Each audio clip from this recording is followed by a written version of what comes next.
It was Big 12 Eve and not a creature was stirring, not even a mouse. No, we're stirring. We're talking about BYU entering the Big 12 Conference tomorrow.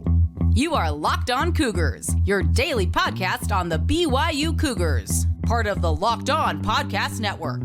Your team every day.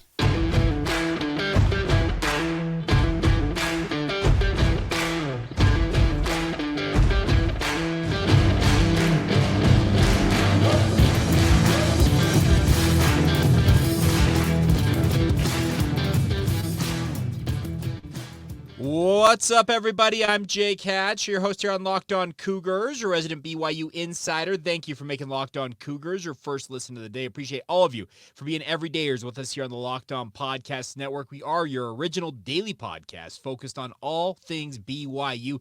And a big thank you once again for your support of the podcast. Please continue to subscribe, rate, review, enable notifications, share it with your family and friends. Do all the things that help build this audience. You guys have been absolutely marvelous over the past little bit in our push to get more subscribers on both the regular podcast feeds and more in particular on YouTube. And please continue to do just that. All right, it is June 30th. It feels like today could be a very newsy day, honestly. And I will probably do another episode, speaking of a July 1st episode coming up to talk about whatever might happen. If maybe even if things don't happen, we may talk about it a little bit. But it feels like it could be a very newsy day today. The bigger point is that it's Big 12E, folks. It is tomorrow. BYU officially joins the Big 12 Conference. BYU's having a broadcast tonight beginning at 11:30 p.m. Mountain Time and carrying over, obviously, until the quote-unquote Big 12 year begins for BYU at midnight with fireworks, etc., down at the SAB, the Student Athlete Building in Provo. I believe Spencer Linton, Jerem Jordan, and funny enough, Alema Harrington going to be all on the broadcast for that. And then tomorrow, they're having what they're calling the big party down there in Provo in the lead up to, obviously, Stadium of Fire at night at Lavelle Edwards Stadium. Two separate events, obviously, but a huge event going on at the Student Athlete Building, the Smith Fieldhouse, as well as the indoor practice facility with a whole bunch of different activities. I would encourage you, if you are within shouting distance of getting down to Provo for this, stop by. It sounds like it'll be a very fun event. I am planning to be there as well. It sounds like we will have some media availability from BYU administrators, maybe Tom Homo. We'll see what happens. We'll hopefully have some video and audio for you guys for that, maybe for a podcast as well. So fun times. And by the way, that event, the big party starts at 3 o'clock, runs till 6 p.m. in the lead up, like I said, to Stadium of Fire later that night over at Lavelle Edwards Stadium. But it's a huge day, folks. It is the culmination of literally years and decades worth of work for BYU to do what they're about to do tomorrow. Lavelle Edwards said so many times in his time, both as BYU coach and even after he retired, he said that BYU always deserved a place at the table. Multiple athletic directors who have been at BYU, Val Hale, Glenn Tuckett, Rondo Felberg, have talked about the different opportunities BYU's pursued in the past, both with what was then the Pac-10 as well as the Big 12 in the 1990s, etc., in terms of pursuing getting that quote-unquote place at the table with the top-level Power 5 programs. And they've obviously tried to make forays in the past to live those dreams, speaking of BYU, but today is the final day of BYU being a quote-unquote have not when it comes to the college football realm. They will be officially members of the Power 5 Conference tomorrow, tonight at midnight, 12:01 a.m. It will be officially official that BYU is going to be a Big 12 program. I, for one, cannot wait. This is a whole new era, and I, for one, am super excited to continue to cover this program and the athletic department as a whole, speaking of BYU football, but the BYU athletic department as a whole, as they enter this new era in the Big 12. I don't know how much it can really be overstated how important this is for BYU. They're going to have more money than they've ever had before coming in via media rights deals and the like. As a member of the Power 5, they'll have access to bowl games, the college football playoff, that type of stuff. The door is now open to a BYU program that for so many years, and I'm talking decades upon decades, that the door felt like it was slammed shut on them after they broke through and won that national title in 1984. This is everything, and I mean everything that BYU has worked for so many years. And who knows what the future is going to hold for the Big 12, because Brett Yormark, the Big 12 commissioner, was on BYU Sports Nation yesterday, made this quote: I'd like to stay at 14 teams even after the departures of OU and Texas. We'll see about that. Whatever happens has to truly create value for the conference. When thinking of schools to be added, we have the guiding principles for expansion: academics, leadership, cultural fit, geography, athletic performance, and brand. He wants to stick at 14 teams. Is he going to pick off 2 from the Pac-12? Is he going to snipe San Diego State out from underneath the Pac-12's nose? Who knows what he's going to do? But Brett Yormark, he is not putting the rumors of him being interested in expansion to bed anytime soon, nor should he. But this is more about a culmination, like I said, of a years and decades long effort for BYU that's about to pay off tomorrow.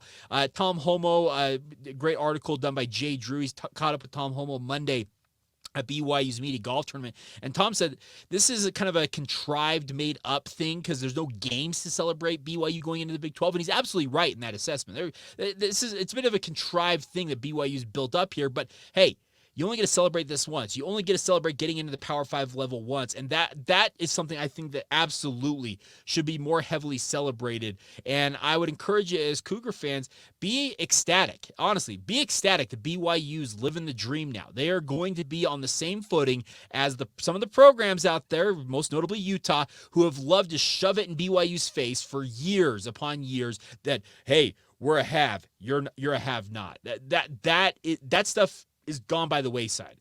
BYU is a Power 5 program. They've been operating as such for the better part of 2 years, obviously. That official invitation and acceptance of the invitation coming on September 10th, 2021. It's June 30th, 2023 today, July 1st, 2023 tomorrow. It's been almost 2 years since BYU has received that invite and accepted it, but they've been working and building and hoping and praying and just doing everything within their power to build up to this day. Obviously, the bigger point is it's going to be dependent on BYU's success on the football field, on the soccer pitch, on the volleyball court, the basketball courts, tennis court. You guys know what I'm talking about. The pool, all the different sports in BYU's athletic department are going to have to step up, obviously. There will be higher investment in all those programs. I would advocate that BYU takes as much of the money as they can that they are receiving from the Big 12 Conference and just reinvest it into these programs. Make sure that they are getting the resources that they need.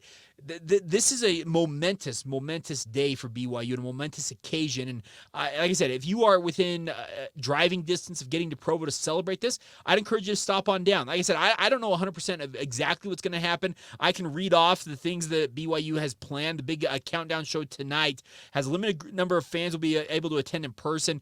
Joining host Spencer Linton, Jeremy Jordan, and Lemma Harrington for the big countdown show. Ring in BYU to the Big 12 with special guest appearances. I would assume BYU coaches like Kalani Sitake probably, if he's available. Fireworks and the lighting of the Y on the mountain, and then the big party taking place tomorrow from 3 to 6 p.m. It'll be having live BYU Sports Nation game day special. Will be on site from 3 to 5 p.m. Activities including Pro Day Challenge, zip lining, create your own player card, hat customization, golf simulator, walk wall. They're having so many things, picture opportunities, and performances by BYU football's fire knife dancers that come out, at the end of the third quarter. Food trucks on site. This is awesome stuff that BYU's trying to do. But the bigger point is BYU's finally just going to be where they've aspired to be for so many years, and that's to be celebrated. It's to be crowed about. It's something that you can go out and be very proud of that BYU has accomplished. There's no reason to feel ashamed. And a couple of you responded to me in my YouTube comments on my episode earlier this week saying that BYU we need to be a little more humble about this. My point is not that you don't need to be humble. I understand that part of it.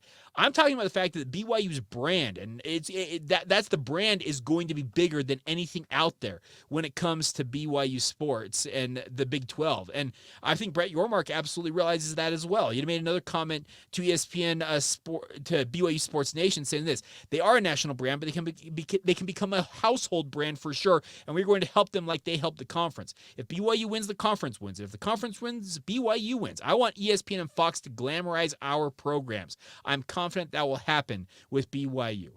This is awesome. They have a conference that is embracing everything that BYU is. BYU is a unique university. Any of you out there, the thousands of you who tune into this show on the daily, know how truly unique BYU is. It is what it is. And the best part about it is BYU doesn't make apologies for who they are. And the Big 12 has embraced all of that and has seen the value in BYU and is bringing them into the fold. And this is going to be a really, really fun deal. And like I said, I'll probably have an episode come out tomorrow just kind of detailing my thoughts after some of the festivities wrap up, that type of stuff, and whatever other information comes down. Does the San Diego State make the move today to jump to the Pac-12 after they told the Mountain West we're leaving? But not really. There could be a lot that happens today. So we'll probably get an episode out to you guys no matter what happens, even if something doesn't happen, and talk more about BYU celebrating and ringing in the quote-unquote Big 12 era officially at midnight tonight. All right, coming up here in just a minute, it's your guys' time to shine on the show. We are going to talk about BYU sports, but answering your questions. What do you guys have for us?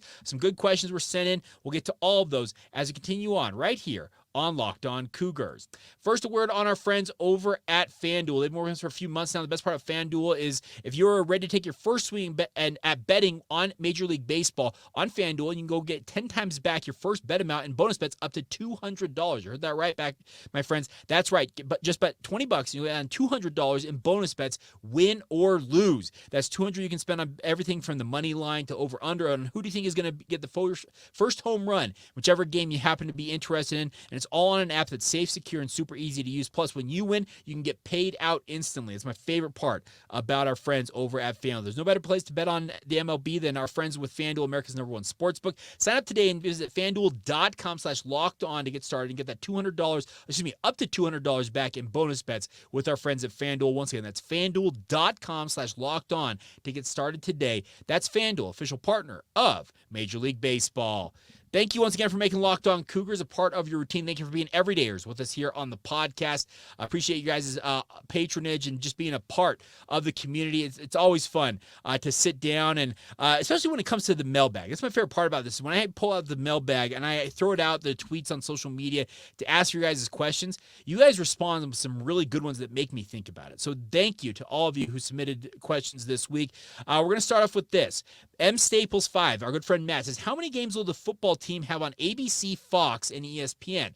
Well, that's the thing about this. We don't know yet, Matt, because they're going to utilize what they call their 6 and 12-day windows throughout most of the season when it comes to assigning games for BYU. I think you'll see a pretty even split, honestly, between Fox and ESPN. ABC might be something that BYU gets off to a pretty hot start. They might end up with that. Could be like an ABC game if BYU has an intriguing home game like in Oklahoma late in the season. Let's say Oklahoma is running the table at that point. That could end up on ABC. But I think you'll see a pretty even split between both the Fox and ESPN family of networks. BYU's first ever game on FS1 is going to be that home opener, the season debut for BYU against Sam Houston State just 64 days away from today. So I think you're going to see pretty even split. ABC's probably going to be more reserved for bigger games. And if BYU gets off to a hot start and has one of those magical seasons that I, for one, I'm not necessarily prognosticating they could do, but if they do it, obviously you could see ESPN rewarding them with an ABC game.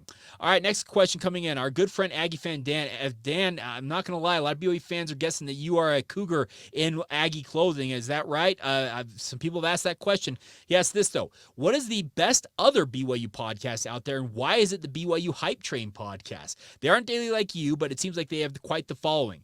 The Hype Train guys have done a really good job in terms of building their brand. They've obviously done a lot of stuff in the NIL sphere, working with Coug Connect. I got nothing but love for the guys over at the BYU Hype Train podcast. But here's the best part about this.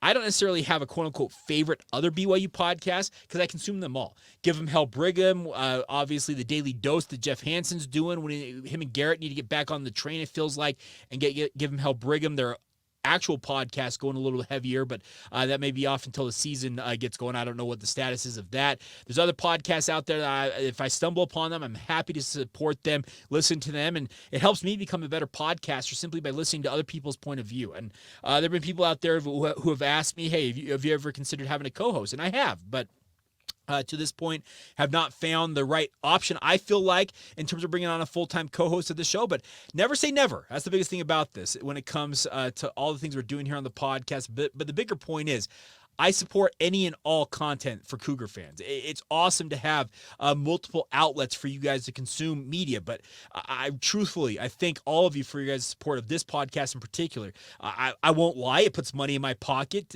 you guys supporting the podcast, and that's a big reason why I do it. I'm financially motivated like everybody else, but it's good to have other outlets out there and having extra information being able to be getting to you, the fans. So hopefully I answered your question, Aggie Fan Dan, but I'm not showing any favoritism. I listen to them all. I'm an equal opportunity BYU podcast listener and supporter. Let's just say that. All right, next one, Zach Lavelle, our good friend at ZTrain21. Zach actually got a question for you, so if you don't mind reaching out to me, you've got my information. I've got a question for you, but he asked this, who will be the kicker? It's a great question. I still think BYU still needs to look and see if any options might be there in the transfer portal. It's my personal opinion, but right now it sure looks like BYU is set to go into the season with the three kickers they had in spring ball. Speaking of Will Farron, Matthias Dunn, and Justin Smith. Now, Justin Smith has the most in-game experience for BYU, having replaced Jake Oldroyd for the better part of 2 seasons when Jake's been unavailable, but I think Matthias Dunn, for my money, was BYU's most consistent kicker in spring ball, and that's inconsistent at best, it felt like in certain circumstances, but I think they're going to roll with who they've got. So hopefully one of those guys can step up. The other thing, Jeff Hansen made this argument in a Give 'em Hell Brigham post he made the other day, that maybe BYU should be like everybody else in college football, and they've done it more often. I agree with Kalani Sitake, is being more aggressive on going for on fourth downs, even when it's not just 4th and 1, 4th and 2, when it's like a no-brainer. Consider certain circumstances where you're 4th and 6 on an advantageous part of the field.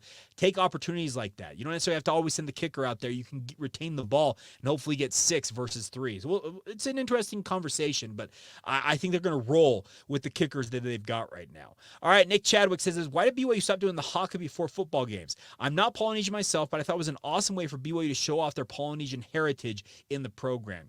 Nick, that's a great question, and I do not have a good answer for you on that. I know that it was something, I believe it was Spencer Hafolk, if I recall correctly. His father had passed away, and they started doing the haka to honor him, but it became a team-wide thing during kind of the early part of the Bronco Mendenhall era, and then it kind of just fell away. Were the Polynesian players who replaced those guys not feeling like doing it? I don't know, but I honestly don't have a good answer for you. And if I find out, I'll be happy to pass it along to you. But it's something that BYU could consider bringing back, obviously, but it would have to be, I think, player-driven, obviously. You'd have to have the Polynesian players in particular on BYU's roster step forward and say, hey, this is something we absolutely want to do. And will it ultimately ever come back? TBD, but like I said, I don't know why it went away, but I don't see why it could not come back at some point. Next one, on to basketball. Good friend Greg Romano at 201 TDS says, I think ex-Cal coach Mark Fox is the favorite for BYU basketball's new assistant coach position. He was an assistant when Mark Pope played at Washington, helped Pope start his coaching career at Georgia. What do you think, and who are some of the other strong possibilities? Well, frankly, Greg, I think that Mark Fox is the odds-on favorite if he's interested in getting back into the game. Like I said, like you mentioned, Mark Pope owes a lot of what he's done in college basketball to having Coach Fox give him opportunities along the way. So if Mark Fox wants to get back into the game, so to say, I would expect that position absolutely could be his on BYU staff. Now, those of you who wonder, did somebody leave? No, they've actually opened up. The NCAA has opened up a new assistant position where essentially you are only working with the program. You're not recruiting. You're not allowed to go off the campus and recruit. You're essentially an on-campus assistant coach who just works with the team almost exclusively. And you can still obviously do some recruiting when athletes come on campus, but you actually don't have to travel to do recruiting. And that's got to be a pretty compelling position, and this is all of college basketball, by the way. It's going to open up a lot of opportunities for a lot of graduate assistants and the like who have been hoping maybe to break into the business more on a full-time basis. This type of position could be very, very beneficial, but for BYU to have a guy like Mark Fox, who's been a head coach at Nevada, Cal, Georgia, etc., he's got a litany, 3+ decades of coaching experience. To have that on your bench and helping out a guy like Mark Pope going into the Big 12 Conference, you could do a lot worse than bringing in Mark Fox. Keep an eye on that, but I'm sure there'll be plenty of other folks who are interested in that position, and don't be surprised if some names pop up. By the way, it also works on the women's side of basketball thing, so expect to hear 2 announcements potentially in the relatively near future about new assistant coaches for both Mark Pope as well as Amber Whiting, and we'll see how it ultimately all shakes out. All right, one other question here coming in from our good friend Nick Lee. When does it start to feel like it's almost college football season to you? And he adds this. Is it when summer camps start or when you're baseball team's once promising season is circling the drain. Well, Nick, you and I are in the same boat with regards to our baseball teams. I know that you're an avid, and I am avid, a diehard San Diego Padres fan. They have been sucking along the way, and the thing about this is my team, the Seattle Mariners, well, they broke their playoff streak last year, and good for them considering they're not going to make the playoffs this year. I'm right there with you.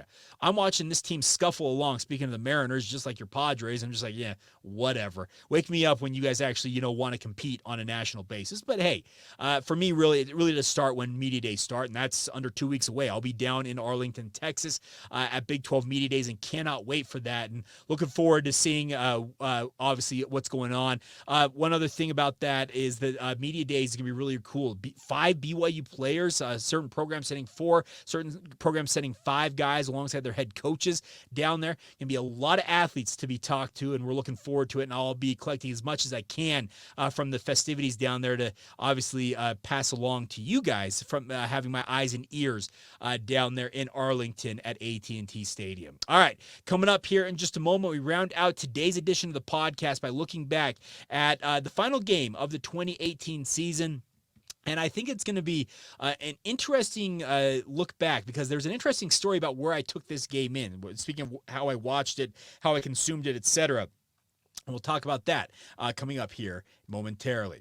Now, first a word on our friends over at Perry Homes. They've been working with us for a few months now. The best part about Perry Homes is they're one of our great local sponsors. So whether you're looking for your first home or ready to upgrade to your dream home here in Utah, Perry Homes has a house for you. For 50 years, Perry Homes has been Utah's premier home builder with communities throughout the state. They got the communities, home designs, and price points to help meet your needs no matter where you are at. They got beautiful communities up and down the Wasatch Front, Davis, Salt Lake, Tooele, Utah counties. Also multiple communities in Washington County near St. George as well. The best part is they offer over 50 unique home designs, from ramblers to 2 stories to townhomes and everything in between, like I said, to fit what you guys are looking for. And they're offering generous financing incentives for their preferred lenders right now as well if you want to get started. So visit perryhomesutah.com to see what's new in Utah's finest neighborhoods. That's perryhomesutah.com to learn more now. For 50 years, Utah has been coming home to Perry Homes.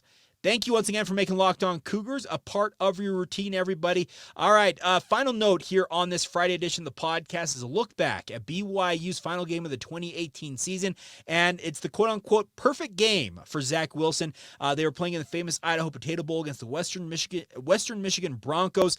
Both teams were 6-6 coming into this game. Obviously, BYU had flushed away a gigantic lead against Utah in the regular season finale, and could have been feeling down about themselves, but they were motivated. It sure felt like going into this game as they got ready for it. It was played up there in Boise at Albertson Stadium, the home field of the Boise State Broncos, and BYU just ran away with this one. 49-18 was the final. Zach Wilson, as I said, throwing the perfect game. He was 18 of 18 for 317 yards, 4 touchdowns, 2 of them going to Dylan Collie. Obviously, Dylan in his final game as a Cougar had maybe his finest performance as a Cougar. I think it's inarguable. He had his finest performance as a BYU Cougar in this game, but BYU gets a huge win. Now, I mentioned that I had a unique circumstance watching this game. So for most of my BYU career, a lot of the times I've done pre- and post-game coverage. I've been at games, all that type of stuff.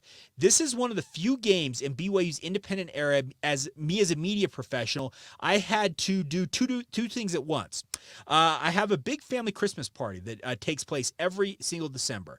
And it just so happened that during the 2018 season, this game, the famous Idaho Potato Bowl, was played the same day at literally the same time, or actually crossed over just slightly, with my family Christmas party. So what did I do? Like the media professional I am, I went to that family Christmas party, pulled out my laptop, set up a hotspot, and watched the game on a tablet in the corner of the Christmas party. And I'll tell you what, I think I made my aunts a little bit angry because I had cousins, uncles, my dad, my brothers, all were coming over and we were watching the game together. It may or may not have distracted from the festivities going on, but nonetheless, BYU gets a huge win. Obviously, Zach Wilson has maybe his finest performance to date. We all know that he would have some monster performances in future seasons for BYU in 2019 and more particularly 2020.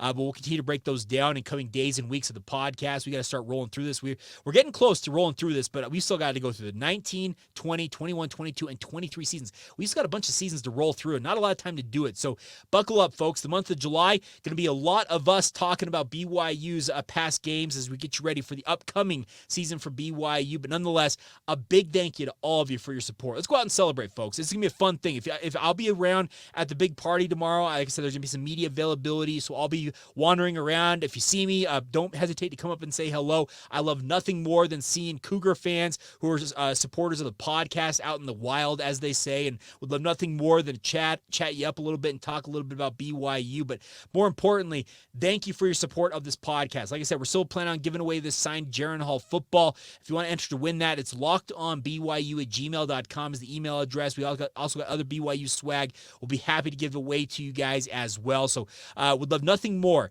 than to reward you guys who are our diehards, our everydayers with us here on the podcast. So let us know you're subscribed to the show. It's all you got to do is you got to send us a screenshot of you being subscribed on YouTube as well as wherever else you might listen to the podcast, and email it to us at lockedonbyu@gmail.com, and you're entered to win. We'll do that giveaway a little closer to when BYU fall camp kicks off in early August, but please continue to join us all month long as we continue to celebrate BYU entering the Big 12 Conference.